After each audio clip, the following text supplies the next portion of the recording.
All right, so I got inputs. I didn't get inputs. What am I talking about? I'm coming at it from both directions there.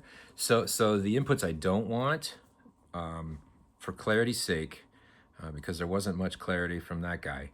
The inputs I don't want are anything that I need to go to a store and buy. Anything that's fed to us by a giant marketing industry as being essential for having successful garden and controlling your weeds and control.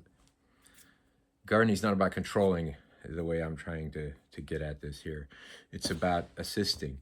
And so regenerative gardening is about making your own inputs, which means using things such as lactic acid bacteria.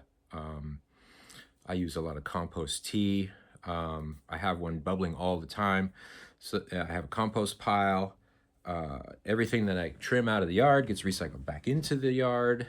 So that's not buying inputs. Pest control, same thing. There are a few small companies in the cannabis space that make some good pest controls that I like, and I don't mind patronizing them. Again, they're local California companies, so to me, I want to support good businesses that are doing good things.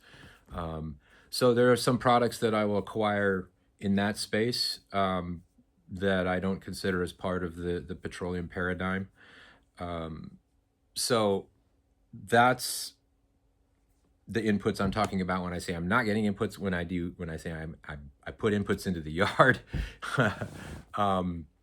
it was the initial sort of restart from a traditional Southern California, grass, lawn, backyard, consuming water and fertilizer and pesticides.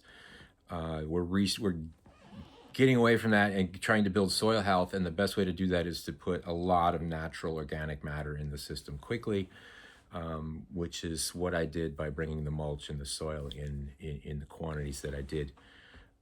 So that's the type of input that I like. Now, that kind of input is should be one and done. Once you've got a system going, you may need to make adjustments here and there. And if anything you can acquire locally, organically, that's the way to go as far as inputs are concerned.